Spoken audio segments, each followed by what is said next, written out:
À ce jour, nous avons reçu plus de environ 400 films. Et nous attendons 3000. Et le deadline, ça sera sur 2 mois, Et nous sommes sur la peine en 2600 à 3000. Pas du tout, mais nous sommes quasi à plus de 60% parce que les élections, les présélections sont faites. Nous avons aussi, comment je peux appeler ça, un pré-programme de ceux qui vont animer les techniques, les conférences, les communications, nous sont déjà avertis et nous sommes plus à 65% de l'organisation. Au niveau le thème, ce sont les cinémas d'Afrique et les identités culturelles. À travers ce thème, nous aurons un colloque au collège divisé en 3 panels. Et quelles sont les communications essentielles. Aujourd'hui, nous avons plus de 50 communications qui sont inscrites pour participer à ce colloque. Et au-delà aussi justement du thème qui sera décliné à travers le panel, nous avons ce que nous avons dit tout à l'heure aussi, une exposition photo sur les personnalités exceptionnelles du cinéma africain que nous aurons à travers la cette possibilité à ceux qui s'écrivent sur nos productions, ceux qui écrivent sur nos festivals.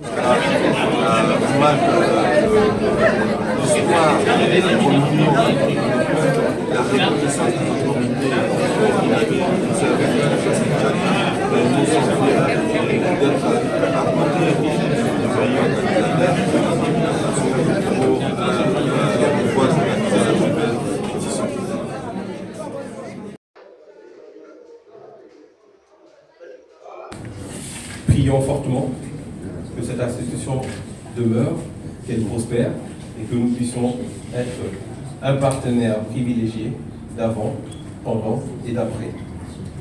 Et ça rentre dans nous ce qu'on fait. Nous sommes dans le soutien de la culture, nous sommes dans le soutien de la production, dans le développement des échanges. Et c'est tout un honneur pour nous, encore une fois, d'être associés à la marque du FESPACO, à l'événement du FESPACO et à l'institution du FESPACO.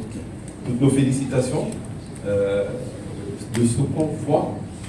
Cette édition sera un grand tournant et nous espérons que cette édition marquera fortement les esprits et les éditions à venir. Il a optimisé son engagement en faveur des talents et également en faveur du FESPACO. Et je voudrais juste, comme Moussa l'a dit tout à l'heure, que nous travaillons sur les 3 étapes en fait, de la production, en avant, pendant et après. Actuellement, on sait que le FESPACO arrive en février. Déjà, dans tous les pays où Canal+ intervient, nous travaillons avec des jeunes créateurs pour qu'ils soient en lice au FESPACO. Ça, c'est déjà une première chose. La seconde chose la plus importante, je crois que c'est d'ailleurs ce que tous les producteurs, tous les créateurs de contenu souhaitent, c'est avoir cette visibilité internationale. Et Canal+ fait en sorte de pouvoir les offrir en les diffusant sur ces chaînes, mais également en les accompagnant pour qu'ils aient la visibilité au-delà du continent africain. Il a tantôt parlé de Yenega Academy. Depuis 3 ans, nous y investissons. Nous accompagnons donc ces jeunes dans la production de l'œuvre, en amont, comme je l'ai dit tout à l'heure. Et après, nous les accompagnons jusqu'à ce que leurs produits puissent être vus et même plus intéressants, être rentables. Pour ce qui est du FESPACO, je crois qu'il n'y a pas grand-chose à dire. Depuis, je ne sais plus combien de temps on accompagne déjà là maintenant. Le FESPACO, on sait que c'est dans 1 an, mais on est déjà là pour que ça soit une réussite. Aussi maintenant, pouvoir offrir une belle visibilité. Vous le remarquerez, durant la semaine du FESPACO, la programmation en termes de Canal+ est totalement revisitée pour mettre justement le cinéma et le FESPACO à l'honneur. Ça va aussi passer un peu plus tard par la projection, la diffusion en tout cas sur nos antennes dans nos salles de tous les films qui sont primés au FESPACO.